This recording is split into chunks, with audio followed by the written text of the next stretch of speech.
Welcome to Finding Faith, the space we come to share stories of encounter, ask questions, and share in the lived experience of others. As you listen to the stories of our interview guests, I ask that you consider the courage it takes to stand before your peers and share your experience of faith for the benefit of another. My name is Jessie Bennett, and this is the 16th episode of Finding Faith.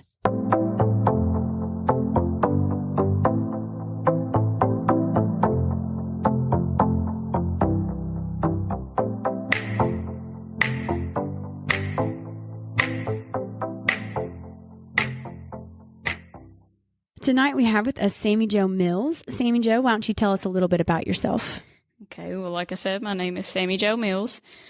I am 28 years old, and I'm married to Dave Mills for going on 5 years in March. We have a 3.5-year-old daughter, Jolene, a 1.5-year-old son, Cash, and one on the way due in January. I am the daughter of Dana and Daryl, a.k.a. Squirrel Roby, and I was born, raised, and still currently live in Whitesville, Kentucky. I attended St. Mary of the Woods Grade School, Trinity High School, and continued on to Owensboro Community and Technical College, and then to the U of L Nursing School, where I graduated with my Bachelor of Science in Nursing in 2015. I started working full-time as a nurse right after college, and then once our first child was born, I switched to working as needed, meaning I pretty much get the privilege of being a stay-at-home mom, but also getting to get out of the house once a week to work as an RN. And Sammy Jo is going to tell us a little bit about her story and how she has come to encounter Jesus. All right. So I was asked to speak about the journey of my faith, and honestly, I must say that I almost declined the opportunity out of obviously being nervous to put my voice and story on social media, but more so because of the feeling of just being unworthy and not really holy enough to do something like this. Yeah, I know that I try to follow the Lord's teachings and the old saying, WWJD, but I'm fully aware that I sin with the best of them and that I have a long way to go. But the more I thought about it, the more I decided that maybe sharing my story can encourage others like me who possibly don't feel, quotations, holy enough to spread God's word and to venture out to do something different than they have been with their faith journey. So after putting a little more thought and prayer into it, here I am. I was born and raised a Catholic, attending a small Catholic school from kindergarten to senior year. I received all my sacraments at St. Mary of the Woods, including being married there in 2016, and then having my children baptized there as well. This stems from my mom's side of the family, who are lifelong and very involved parishioners of St. Mary's, and then also my dad, who had switched from his parish to St. Mary's once he and my mom were married.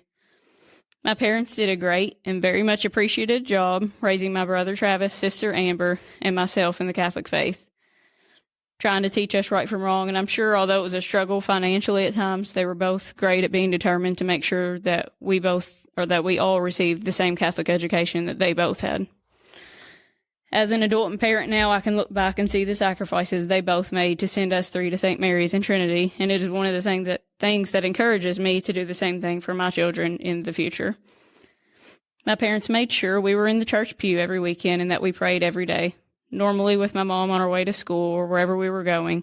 We all said I love you on the daily, and probably the best and most important thing that we learned from Mom and Dad was just to be kind. No, we didn't learn the Bible from front to back or even say the rosary on the regular, but we were taught the golden rule by action rather than word, which in my opinion is the best way to teach a child how to live out the Catholic faith. As a child, I felt like I was a pretty average student in the Catholic classroom. I never felt extremely knowledgeable with Bible stories, and still to this day would like to broaden my knowledge in that area. But I felt as a kid that I had a pretty good foundation of the Catholic faith and knew that God should be my number one priority. As an elementary age kid, I'm sure my mind was more on softball and playing more than it was on God. And then as a middle school age kid, I'd say it turned more to friends and just trying not to stick out from the crowd. Luckily, I've had the same small group of friends since birth, and during our middle school years, we tended to stay out of trouble, usually camping with our families, having sleepovers, or just doing whatever silly things we could come up with. It was at the middle school age of about 11 or 12, though, that I did discover a longing for a more personal relationship with God. I knew that I needed that in order to find true happiness and satisfaction in life. However, as strange and kind of awful as it may sound, I can remember trying to hide this longing, even from my own mom. My brother had received a prayer book as a gift, and I can remember sneaking it from his room to go read it alone at nighttime, as well as a Bible that a teacher had given me. I laugh now because I know that my parents would have encouraged that, but I just found it as something to hide at the time. I found that I enjoyed quiet, personal time with God, even more so than the roundtable talk of God that we received at school. I continued to pray daily, go to Sunday Mass, and occasionally go to confession into my high school years. But it was then that my focus switched more to drinking, partying, and obsessing over boys than anything else. I ran with a pretty rowdy crowd and found myself drinking and staying up every weekend and some weeknights too. I never found myself necessarily feeling addicted, but did whatever I needed to hang with the crowd, feel comfortable, and have fun. Fun that typically left me with lack of sleep, a headache, and a somewhat depressing feeling the next day. I honestly do recall thinking at the time that maybe I'd be happier trying something new with my free time, like getting involved in youth group or things of that sort, but I never had close friends involved and chose not to step out of my comfort zone. The heavy partying continued on after graduation and into my years at OCTC. Luckily, I was determined to become an RN, and at the age of 20, I started the U of L nursing program. Between the hours and hours of studying I had to do for the next 2 years, as well as the hopelessness I felt after losing a cousin to a tragic death just a month after starting the program, I knew I had to slow the partying way down and needed to tune up my relationship with God a little, even if at that time that consisted of me praying more for passing grades and confidence during my clinical hours. It had been around that time that my mom had started spending a weekly hour in adoration at St. Mary's. Although maybe I should have known after going to a Catholic school, I honestly did not know what adoration was or what it was all about. I started going with Mom weekly and immediately fell in love. The quiet, the dim lights, and the personal connection I felt staring at and talking to Jesus in the Eucharist was amazing. I continue to go to adoration with my mom, although not every time she goes anymore, just to not let my kiddos disturb her peace each time. But I try to slip out of the house at times when Dave is home to go have my one-on-one time with Christ, and I can truly say that it is my happy place.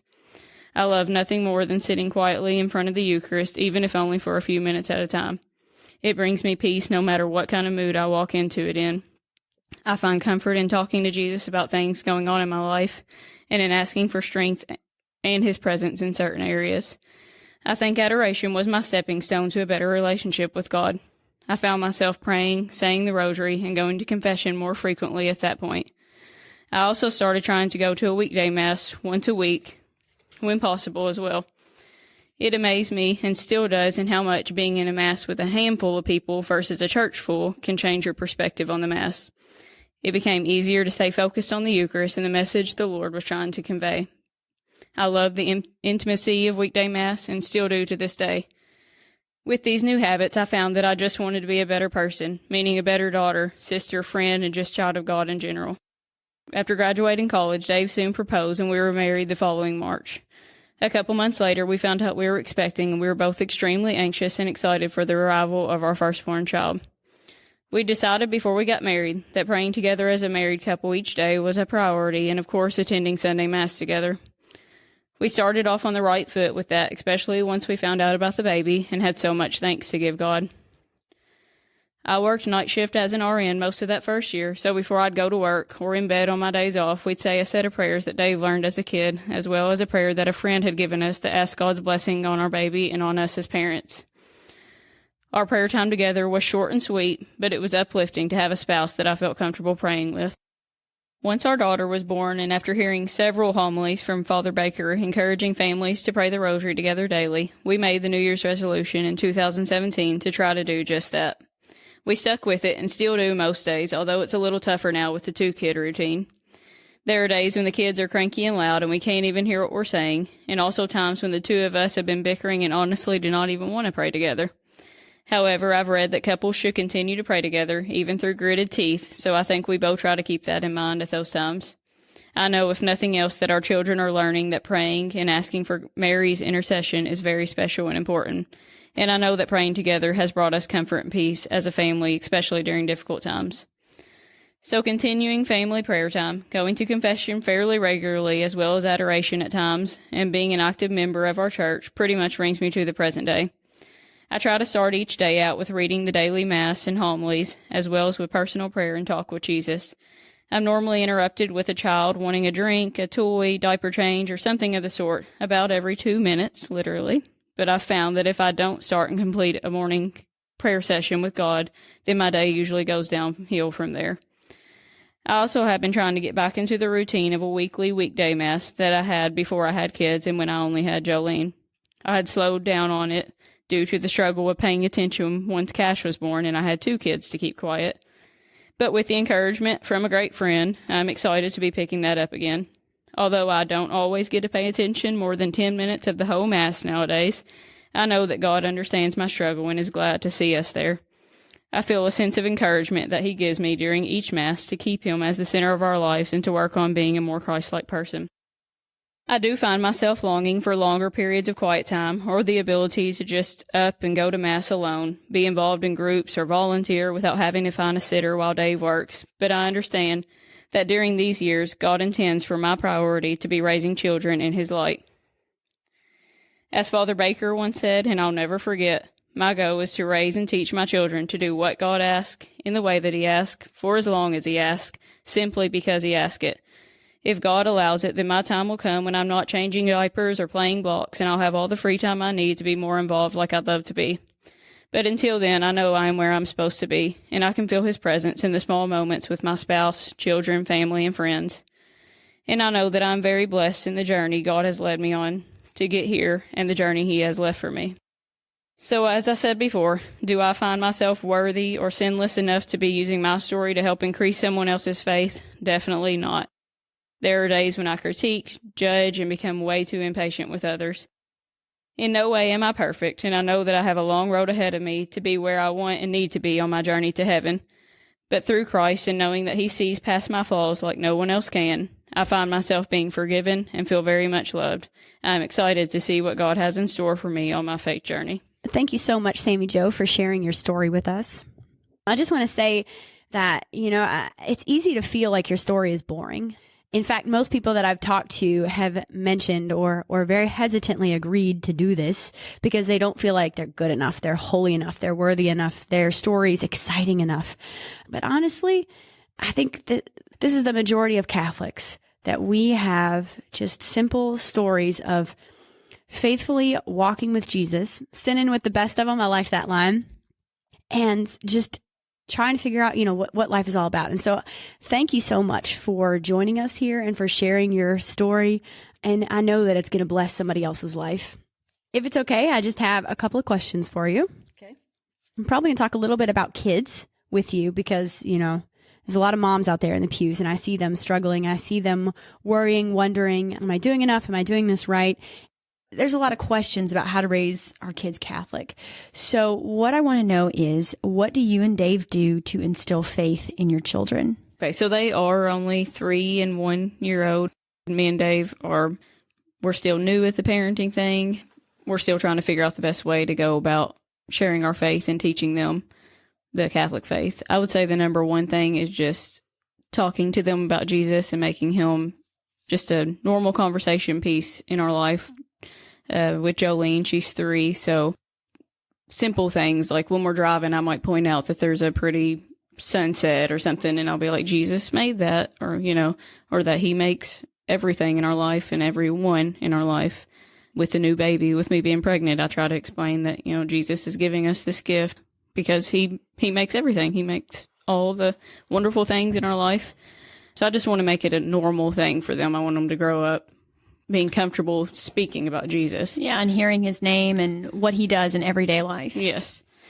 We also just prayer life. I think we've taught them, we say the rosary, we pray in the morning. If I'm not trying to sneak away and do it on my own, I do try to say prayers with them. So the 3-year-old has already learned some of the ones that we learn as Catholics, as kids, the Our Father, Hail Mary, and now lay me down to sleep and things like that. So I do think that's important for them to learn those prayers. And then also prayers just from the heart. So I think it's important that they can speak to God about their own lives and what's going on. After the rosary, when we say it at night, I usually will kind of go into just a brief conversation from my heart out loud with Dave and the kids, just asking for intercessions for what's going on in our lives, for people that have things going on or for things that are going on with us. And do y'all involve the kids in that part, or is it just you and Dave doing like the prayers from the heart? I usually am the one and let them hear, but there have been times where we'll at nighttime when we say her prayers in bed, we'll ask her what she's thankful for and let her try to speak out instead of just the regular nighttime reciting. And, that's something that we have started doing with our little ones. It's so weird trying to teach kids how to pray because, there's no blueprint. They don't teach you this in parenting classes. Right. It's tricky. But it is. And so, we realized we didn't know how to teach them to pray. So what we started doing was just exactly that, was ask them to name one thing that they're thankful for and one person that they'd like to pray for. Originally, it was pray for something, say you're thankful for something, but the list of what they're thankful for or what they are wanting to pray for just goes on and on and on and becomes the elephant in the pillow. And so we started saying one and one. Yeah. I think we started that last Thanksgiving with her, just every night, around Thanksgiving. And then we do it some nights. Not every night do we do it, but we try to teach her that. I would say another thing that we do is, well, of course, go to Mass with them and make that a weekly routine. But adoration, I said that I go during my mom's hour a lot with them, just so that I don't disrupt a stranger's time. Makes sense. And just my mom's. But no. Grandma can't get mad at the kids, right? Yeah, exactly. So when we're there, I usually we pray the rosary with Mom, and then we'll walk around or try to teach them things around the church. So make them comfortable going there. Yeah, very cool. So what are some of the things that you do to occupy the little ones during adoration?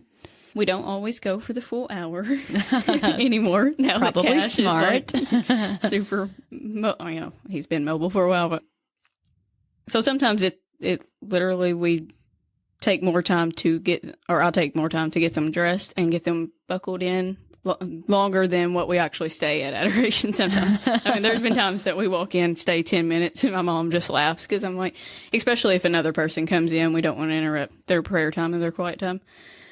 But to occupy them there, we usually start with the fact that there's some books in the back in the adoration room. Yes, so, my kids love pulling those books out. Yes, which is good for a few minutes, but then they just want to keep going back and forth. But anyway, so I don't mind that they're up during adoration. It's not, of course, during Mass, we try to keep them still. But during adoration, I'll let them kind of walk around and go back and forth to get books. I usually bring a sucker or something if we stop at the bank before, just so I can have like a few minutes of quiet in my own mind.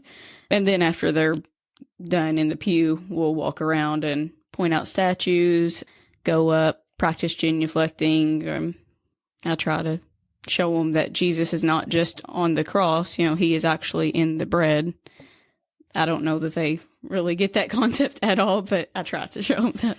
But they're sponges, and there's the way that they soak that in is hearing it before they're ready for it. I mean, think about language. Infants don't understand language, but we still talk to them, and that's how they pick up language. So yeah, and Jolene's heard it so many times, and I don't actually go up and like touch the Eucharist, so I still don't know if she knows exactly what I'm pointing at, but I've done it a million times.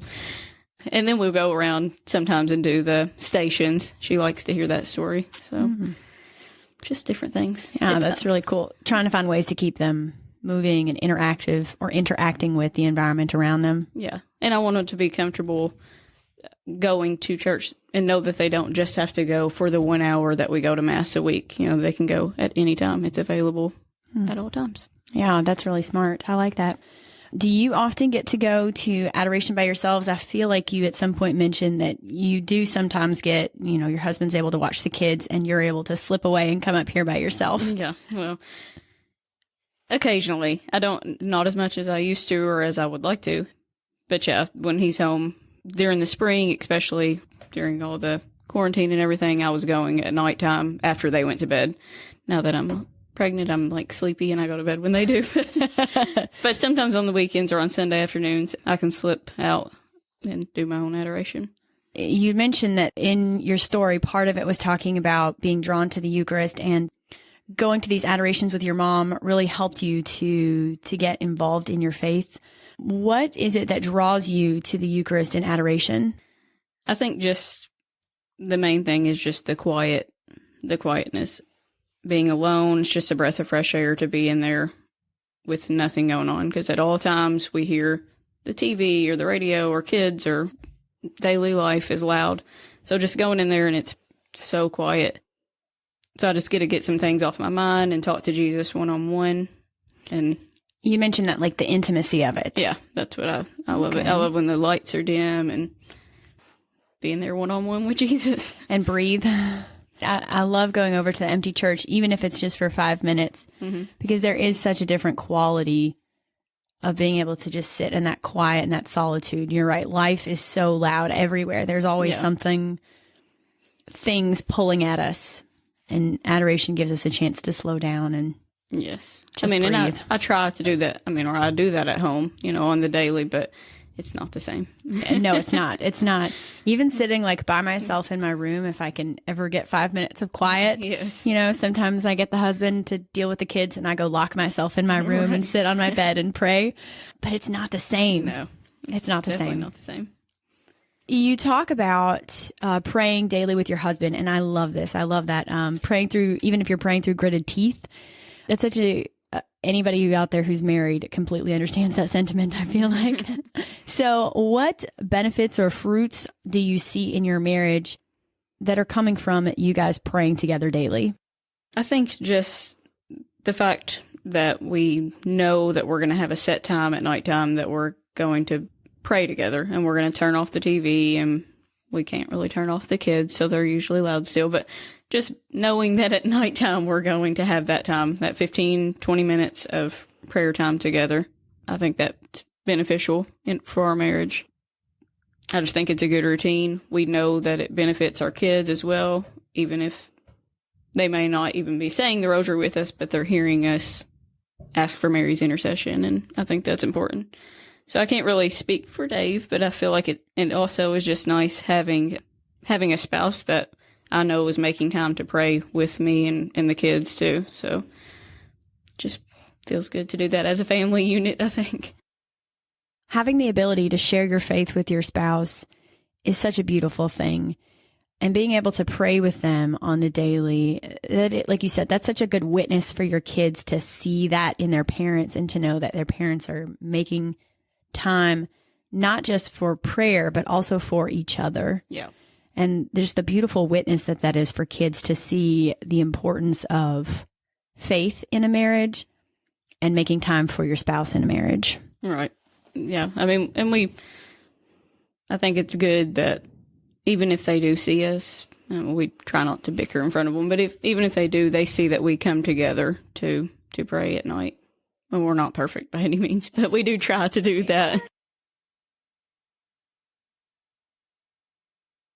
Who is God to you, and what does your relationship with him look like? I think first I look as God as just, my creator. He created me. He gave me life in general. He gave me everything that I have and love, everyone in my life. So I feel like he's, he is my creator. He is the creator. So I owe him everything. I owe him my life. I owe him great dedication and great sacrifice. I don't always do that, but that's what I feel like as far as seeing him as my creator. I just owe him everything. I also see him, like we say in the sign of the cross, I see him as my father. I feel like I constantly am wanting his approval. Everything I do, I'm thinking, is God. I don't always choose that route, but I feel like I want his approval like you would your earthly father. You want to make him proud, kind of is how I see that. But probably the biggest thing for me is I see him as the person that I can confide in, like as a friend. I feel like I can talk to God about anything. I don't have to worry about judgment. I don't have to worry about him thinking I'm silly about thoughts or whatever. He's just easy to talk to. So he's there. He's my comforter, I guess. I guess it's just easy because he's always there. You don't have to call a friend or wait for the spouse to get home or whatever. He's literally there in a second. So I just see him as my friend. Well, thank you so much, Sammy Jo, for sharing your story with us. Thanks for having me. And thank you all for listening. If you are interested in hearing more stories of finding faith and encountering, tune in next week to hear from our next guest. If you have any questions, need someone to journey with, or would be interested in sharing your story, please contact me at findingfaith123@gmail.com.